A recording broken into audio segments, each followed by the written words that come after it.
Pak, Saya sendiri. silakan Pak, ke sana Bapak. Tunggu Bapak sini. Ya kalau menunggu pian ini jalannya sudah berapa jam, kita bubar aja di sini. Naik sepeda motor saya. Jadi begini barangkali Pak Kabar, Pak Haji bersabar dulu. Jadi ini kan surat sudah sesuai dengan permohonan sudah kita akomodir.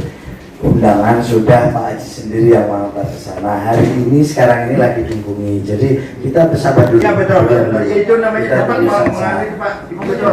Artinya masih dihubungi lagi. Sepakat aja, artinya PU wajiban Tunggu dulu. Sabar kita setengah jam Pak. Sabar betul. Ini yang saya akui. Yang ngomong itu yang benar. Yang berbelit.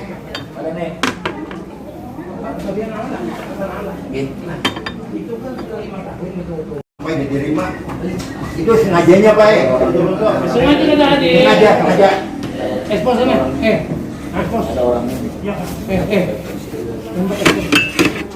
Iya ini wartawan mana nih? Kalau buat aja di wartawan lah. Mana wartawannya tadi nah? Oh wartawan. Ada di belakang, Bay, belakang. Wartawan. Apalagi tidak hadir. Sudah jadi undangan. Mohon izin pimpinan. Mohon maaf sebelumnya, ini forum yang terhormat, ini lembaga DPR. Iya. Jadi semua berhak untuk mengeluarkan pendapat, pikiran. Jadi kalau acara ini belum kita mulai, bertahan dulu. Jadi saatnya acara kita diberi kesempatan semua untuk kita buka. Silakan dicek dulu siapa yang belum datang, alasannya apa. Silakan nanti sekretariat untuk. Kalau dia datang kepalanya, wakilnya Pak, itu yang kepalanya aja, wakilnya banyak aja yang mewakili, tapi wakilnya datang juga berarti. Ya alhamdulillah. Ya. Adanya terkait RDP lanjutan masalah pelebaran dan pemangkasan jalan tanjakan di Jalan Surya Ganggawangsa dan Jalan Beranas kilometer 12 Simpang Kuburan Muslim Desa Baharu Utara, Kecamatan Daerah untuk pelebaran. Namun terkendala berkaitan dengan pembebasan lahannya. Orang tidak mau menjual rumahnya karena terkena tadi itu. Angkanya pun juga tidak disebutkan. Pokoknya tidak mau. Intinya seperti itu. Ini masalahnya orang tidak mau menjual, itu persoalannya. Ya. Dan saya minta kemarin juga bahwa teman-teman dari LSM Pemula bantulah ini pemerintah untuk memfasilitasi ini dengan masyarakat ini supaya kita ini bisa kita lakukan ini. Kenapa? Masalahnya kita tidak mungkin memasukkan di dalam APD anggaran berapa semuanya pembebasan lahan itu apabila tidak ada kepastian. Kan itu harus pasti-pasti. Nah itu persoalannya kemarin. Jadi intinya bahwa jalan ini sudah masuk di dalam perencanaan daerah, di dalam Bapeda maupun juga terakomodir di dalam PUPR ya Pak. Apa tadi? Apa yang disampaikan Pak Gapar bahwa sampai hari ini kayaknya dingin-dingin saja nih. Kan seperti itu. Ya betul. Kayak dingin-dingin saja, tidak ada tindak lanjutnya seperti itu Pak. Nah, untuk lebih hikmatnya barangkali perlu kita dengarkan dulu ini dari LSM. Silahkan. Jalan 5 tahun cukup lama, 1 poin bupati kan. Ya. Sejak angka 877 dianggarkan oleh Kepala PU sampai 4,5, 4,5 miliar. Terdiri dari 3 lokasi, Tanjung Seloka, Berangas, Kota Baru. Toh tidak terlaksana. Karena apa? Ganti ruginya tidak dilaksanakan. Nah harusnya PU memberikan bekerjasama. Saya kan kemarin sudah minta bahwa PU harus bekerjasama dengan pertahanan terkait dengan ganti rugi tanah itu. Masyarakat setuju. Pelebaran tidak begitu panjang Pak, tidak begitu lebar, mungkin semeter 2 meter. Nah, kenapa kami terlalu menyerang permasalahan ini? kelihatannya sunyi, seakan-akan tidak bertuan. Saya bertemu kepala Bapeda, tidak ada jawaban. Saya ketemu kepala PO, sudah dianggarkan Pak, setiap tahun. Saya bilang uji tanahnya bagaimana? Tidak menjawab. Nah, kenapa saya akan ini? Karena apa? Karena dua Pak sudah meninggal. Meninggal dunia dikarenakan tajakan terjal. Mundurnya truk mengakibatkan bolong pagar kuburan. Sampai saat ini pagar kuburan 2 kali saya ke PO dengan kabit kepala PO tidak dihiraukan. Bolong itu. Kita hadir semua ini nanti kan ke sana semua. Masa pagar sekitar 2-3 juta tidak dilaksanakan? Mana dana swakelola? Swakelola itu kan cuma 70% pekerjaan, 30%-nya mana uangnya? Nah, saya akan cek di PU nanti 30% uangnya kemana? Nah, itu pimpinan. Nah, oleh karena itu, dalam kesempatan ini kami meminta agar PU bekerja sama dengan pertanahan menganggarkan ganti rugi tanah. Mungkin demikian yang bisa saya sampaikan. Terima kasih. Tadi Pak di prolog saya mengatakan cara hal ini yang itu ya ini catatannya kan seperti itu Pak. Belum ada kepastian berapa yang harus dibayar. Setelah pasti baru kami pasti menyetujui anggaran itu. Hari ini kan belum. Berarti masih ada belum selesai ini persoalannya. Silakan Pak. Assalamualaikum warahmatullahi wabarakatuh.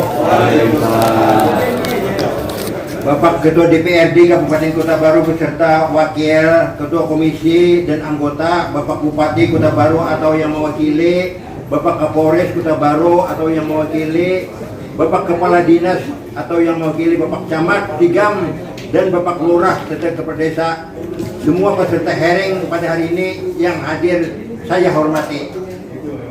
Puji dan syukur mari kita panjatkan membawa korban.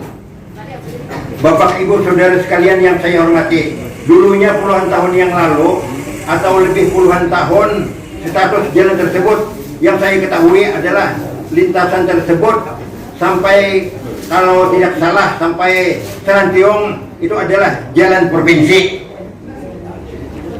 Namun kemudian jalan tersebut saya kurang mengetahui sebabnya berubah menjadi jalan kabupaten. Kira-kira betul anda Pak? Teruskan dulu. Iya, tetap matilah. Menurut pemahaman saya yaitu kalau jalan provinsi biaya pengaspalan atau perbaikan jalan tersebut adalah berasal dari provinsi, sedangkan jalan kabupaten untuk pengaspalan atau perbaikan jalan tersebut adalah dana dari kabupaten. Bapak, Ibu, Saudara sekalian, apa betul saya katakan tersebut? Betul enggak? Ada betul enggak dulu? Jalan provinsi biaya, jalan kabupaten biaya. Apa betul? Alhamdulillah.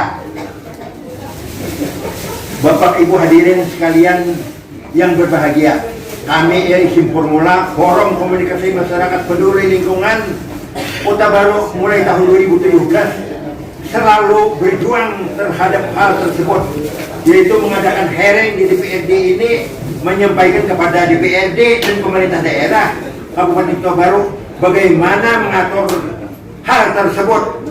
Tahun 2017 dengan tolin nomor 30 DPRD 6 2017 itu hearing lah. Tahun 2019 hearing lagi dan notulin hearing dengan nomor 6 DPRD Kota Baru 10 2019. Tahun 2020 hearing lagi dengan notulin nomor 10 N DPRD 7 2020. Tahun 2021 dengan notulin hearing nomor 9 DPRD 5 2021. Nomor 5 tahun 2022 ini yang sekarang ini hari ini kita bahas. Hadirin yang berbahagia, kembali kita membicarakan bagaimana yang sering terjadi kecelakaan truk terbalik. Kalau tidak salah sudah puluhan kali jalan dekat kuburan Muslimin Baharu Utara tersebut banyak sekali kejadian mobil terbalik. Boleh tanyakan sama kepala desa Batuah, tanya atau desa Batuah. Betul anda? Kepala desa Baharu Utara ada? Sini. Betul enggak piring terbalik? Betul enggak? Nah, puluhan kali sudah. Masa pemerintah daerah jalan di tempat Pak. Di Jakarta bagaimana orang pemilik tanah kalau anda mau ditepas? Itu coba peraturan Jakarta. Saya mendengar aja, tidak mengetahui, mendengar desas-desusnya aja, Pak. Terima kasih lah, ditanyakanlah. Ini kopi truk terbalik, ada Pak. Mana saya menaruh anunya. Sementara pihak pemerintah daerah Kabupaten Baru lebih mendahulukan masalah membangun sharing laut ratusan miliar, itu cuma 4 miliar. Kenapa? Ini 4 miliar sharing laut ratusan, kira-kira 50 lebih miliarnya. Kenapa 4 miliar nih? Akan sekolah SMA, SMK, kasihan. Jadi dibelakangkan kenapa? Begitulah menurut saya, meskipun tempat wisata seperti wisata sharing laut yang membuatnya dengan dana 50 miliar lebih, baiknya pemerintah Kabupaten Kota Baru agar lebih peduli terhadap jalanan yang membahayakan dilintasi masyarakat dan pelajar-pelajar. Semoga dapat dipahami semua pihak. Kami LC Formula berjuang sudah 5 tahun dengan bukti yang kami sampaikan ini. Pertama, perkenankanlah kami menyampaikan, mengetuk hati pinturan kita, merefleksi kembali, karena ini betul-betul mohon perhatian anggota yang terhormat di Pak ini dengan hati yang lubuk. Ini mohon maaf Pak, teman-teman LSM Formula ini sebetulnya bersabar Pak. Sebetulnya kami ini kawan-kawan Formula ini dengan data bukti yang ada selama 5 tahun, itu dari perspektif hukum nanti Kapolres bisa melihat itu Pak, bahwa ini masyarakat kalau memang mau class action Pak, hampir kena nih Pak sebutnya. Karena sudah memakan korban, jiwa, material, dan ini sudah disampaikan berkali-kali Pak dalam 5 tahun. Dalam perspektif hukum class action masuk di barang ini Pak. Akan keteteran Pak DPRD maupun eksekutif. Ini kan, dan ini masyarakat sudah menyampaikan, apalagi sudah memakan korban jiwa Pak manusia. Saya yakin dengan bukti materi ini substansinya, ini barang ini di luar itu hukum akan menjadi persoalan serius Pak. Mohon maaf ini. Ini mungkin Kapolres nanti bisa melihat efek hukum itu, tapi kita abaikan lah. Saya ingin kesempatan ini menyarankan ya, sesuai dengan pengalaman kami juga di DPRD ini, saya menyelesaikan masalah tadi juga hampir berpuluh-puluh kali Pak. Dan ini saya melihat ke lapangan bahwa ini karakteristik jalan itu hampir saja sama dengan ada di Balikpapan, sama dengan di Jawa, tanjakan seperti itu selalu makan korban Pak. Baru-baru ini kan di Balikpapan itu persis mirip karakteristiknya itu. Apalagi kita di jalan jurang. Ini kalau ini dari perspektif teknisi, kawan-kawan Bapeda itu tahu Pak, hitung-hitungannya sebetulnya tergantung niat amal dunia ini sudah memakan korban jiwa Pak. Jadi sudah mengganggu ketentraman, ketenangan, kenyamanan lalu lintas kita. Ini tolong diperhatikan. Dan ini sudah dari 150 juta naik lagi 4,5 miliar. Bukan karena angka-angkanya Pak, tapi sudah memakan korban. Dan kedua, jangan dilihat yang datang ini Pak. Apakah kami Pak Haji Gafar, Mamalikan, dan dari perspektif subjektivitas. Ini karena kami ini masing-masing karakter berbeda-beda. Nah, kita memahami substansi masalah ini sudah memakan korban, jiwa, dan karakteristiknya sekali lagi sama yang ada di Jawa, di Balikpapan itu memakan korban Pak, karena karakter jalan seperti tanjakan, apalagi hujan. Ini kalau kada dibelah itu jalan itu nanti satu jalur itu barangkali satu solusi. Itu yang pertama, mengingatkan kembali, tolong dianggarkan itu. Paling 3 realisasi akan datang.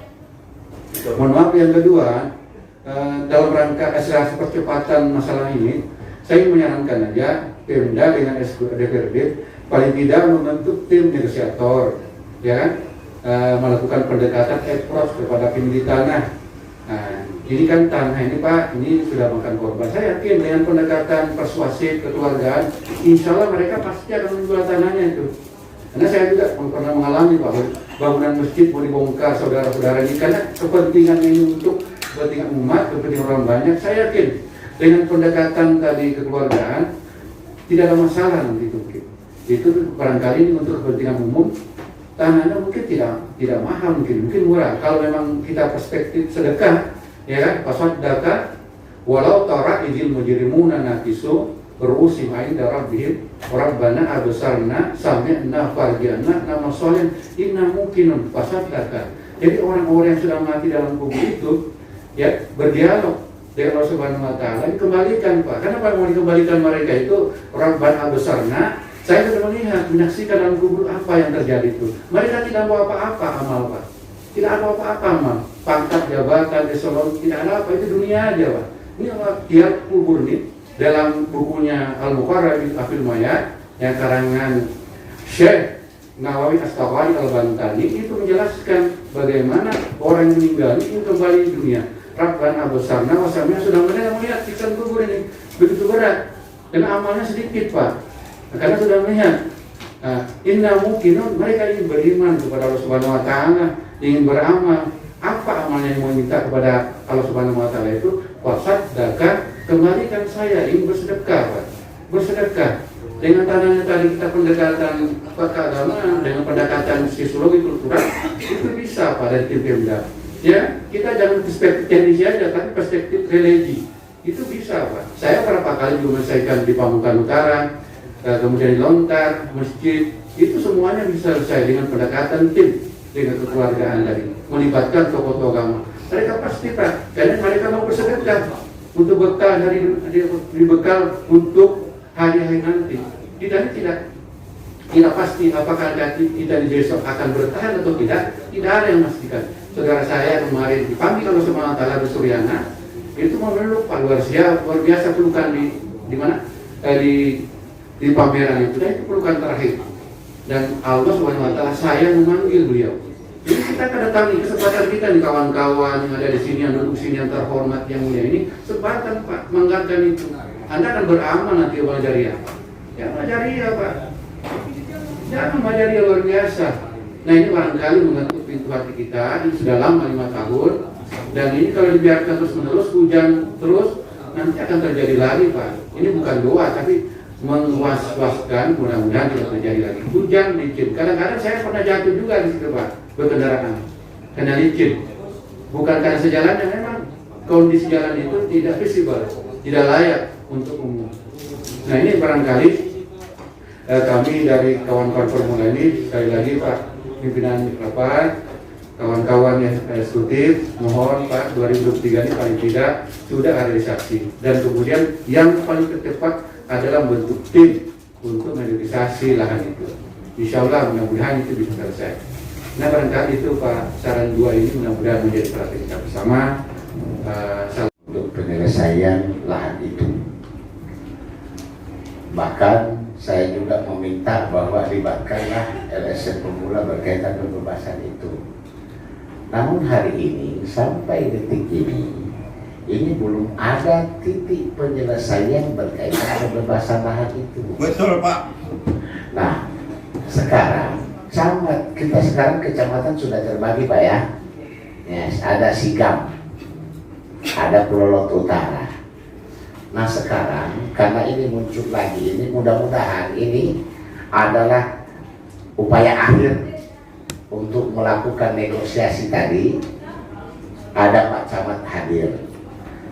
Dengan respon yang ada hari ini, saya meminta sama Pak Camat nih, karena ini adalah wilayah sampean. Saya ingin wargamu yang ada di situ, kalau desain gambarnya sudah ada Pak, di PU itu sudah ada. Ya betul. Ya sudah ada desainnya. Hanya yang menjadi persoalan hari ini, lahannya ini yang kadang mau dibebaskan. Silahkan Pak, dengan fakta-fakta yang disampaikan oleh Pak Gampang ini, dan ini adalah wargamu, tentu pemerintah daerah akan mengoptimalkan yang ada di lapangan. Bapaklah di sana dengan kepala desa ini. Bagaimana ini yang disampaikan Pak Usman tadi? Terutama dari LSM Formula, termasuk belum didengar juga dari Bapak Ibu dari eksekutif. Mendengar undangan ini kami mencoba untuk zoom dulu ke dalam. Saya jujur bahwa saya juga tidak terlalu detail tentang ini karena baru, tapi saya bawa dokumen juga Pak, ada beberapa dokumen. Setelah saya berdiskusi dengan aparat desa, memang betul Pak, Pak Lupi juga mengikuti mungkin kami di depan rumah. Jadi Pak Lupi nanti saya minta juga masukannya. Kita di aparat desa sudah melakukan Pak pendekatan face to face. Ini juga ada bukunya, ada berita acara juga di sini Pak. Jadi sudah ada berita acara menandatangani setuju. Ya. Dokumennya ada. Pernyataan dari rumah ke rumah sesuai dengan jalan baik di Desa Batuah maupun Desa Baru Utara. Ya. Tadi saya diskusi singkat dengan aparat desa, memang tidak semuanya 100% setuju, tetapi banyak yang setuju daripada tidak setujunya Pak. Nah jadi hanya beberapa rumah lah mungkin. Nah itulah tadi kita berharap, saya yakin dan percaya tim di kabupaten terutama melibatkan unsur-unsur masyarakat dan pihak lain. Kita coba Pak pendekatan lagi. Saya kira masalah pun karena di depan mata mereka Pak kejadian itu, truk terbalik dan sebagainya. Saya kira sebagai manusia sangat berempati terhadap itu. Nah oleh karena itu kami siap Pak di kecamatan untuk melakukan sedemikian tugas fungsi kami. Dan saya berharap jalan ini bisa diwujudkan Pak. Kebetulan saya setiap hari juga Pak di situ. Jadi memang apalagi Pak Lupi melaksikan juga, apalagi padat-padat anak sekolah, kita berpapasan dengan truk yang bannya lebih dari 6 Pak. Wah itu kita juga grogi Pak. Ambil kiri salah, ke tengah salah Pak. Jadi harapan saya, kalau memang ini harapan sekali lagi Pak, karena memang sudah lama, harapan kita semua lah. Kita siap Pak di kecamatan untuk mendukung bagaimana kita melakukan pendekatan Pak. Secara face to face maupun secara kelompok, supaya apa yang kita ingin ini bisa tercapai. Ini dilaksanakan hearing. Ini saya baru pertama kali mengikuti hearing untuk pembebasan tanah ini. Jadi seperti yang sudah disampaikan oleh dari LSM Formula juga dari Bapak DPR juga, memang sudah beberapa kali dianggarkan untuk pekerjaan jalan baru ini. Dari Dinas PUPR pun sejak 2017 sampai 2019 juga sudah menganggarkan kegiatan pekerjaan baru ini. Ya mungkin seperti yang diketahui bersama, terkendala di masalah pembebasan lahan. Tapi dari PUPR tetap mengupdate perencanaannya dari sampai 2021 kemarin, berdasarkan update perencanaan kawan-kawan dinilai pada tahun 2021 itu untuk pelebaran kiri kanan jalan dan overlay dengan lebar 8 meter dengan panjang 2,27 km adalah senilai 5,5 miliar untuk fisiknya. Itu hasil update untuk tahun 2021 Pak. Nah, ya fisik itu Pak. Nah, selanjutnya pada tahun 2021 itu juga dari berapa kilometer tadi anunya? sekitar 2,27 km Pak. Selanjutnya dari PUPR juga sudah pada tahun 2021 tanggal 2 Juli sudah mengusulkan untuk kajian Pak, kajian ke bidang litbang Bapeda untuk kajian untuk pelebaran jalan tersebut Pak. Ya, tapi masih mungkin karena keterbatasan anggaran mungkin masih belum dapat dianggarkan di tahun 2002 ini kayaknya. Berlanjutannya proses ini. Jadi pada prinsipnya kami tetap selalu berusaha untuk terwujudnya kegiatan ini. Tindak lanjut kami nanti kami akan mengajukan surat ke pertanahan untuk usulan pelebaran jalan dengan dilampirkan perencanaan dari Dinas PUPR. Ya itu, terima kasih. Dan saya pun juga pada saat melaksanakan menaiki tanjakan tersebut sangat riskan Pak, secara pribadi itu Pak ya. Kemudian saya bicara secara tugas dan pokok saya sebagai di bidang pertanahan. Betul kata Pak Denny tadi, Dinas Pemukiman Perumahan dan Pertanahan akan melaksanakan pembebasan tanah tersebut setelah ada dokumen perencanaan yang di dalamnya termuat studi kelayakan yang dibuat oleh instansi yang memerlukan tanah. Berarti kan kalau yang memerlukannya SKPD PU berarti PU bisa juga, menurut saya bisa juga Bapeda membuat kajian tersebut, yang mana nanti dokumen itulah yang akan kami laksanakan dalam pembayaran pembebasan tanah. Jadi connect sudah antara dari Pak Denny dan Pak Adi Eka yang akan mengusulkan ke dinas kami. Namun tambahan dari kami bukan hanya dokumen yang bukan dokumen yang selembar atau 2 lembar, tapi dia akan memuat di situ jumlahnya berapa dan harganya berapa yang akan kita bisa masukkan dalam anggaran tahun 2023, berapa jumlahnya. Nanti pelaksanaannya kami juga yang melaksanakannya. Jadi intinya adalah kami akan melaksanakan setelah dokumen perencanaan pengadaan tanah yang di dalamnya juga ada studi kelayakan yang kami tunggu untuk melaksanakan pembebasan.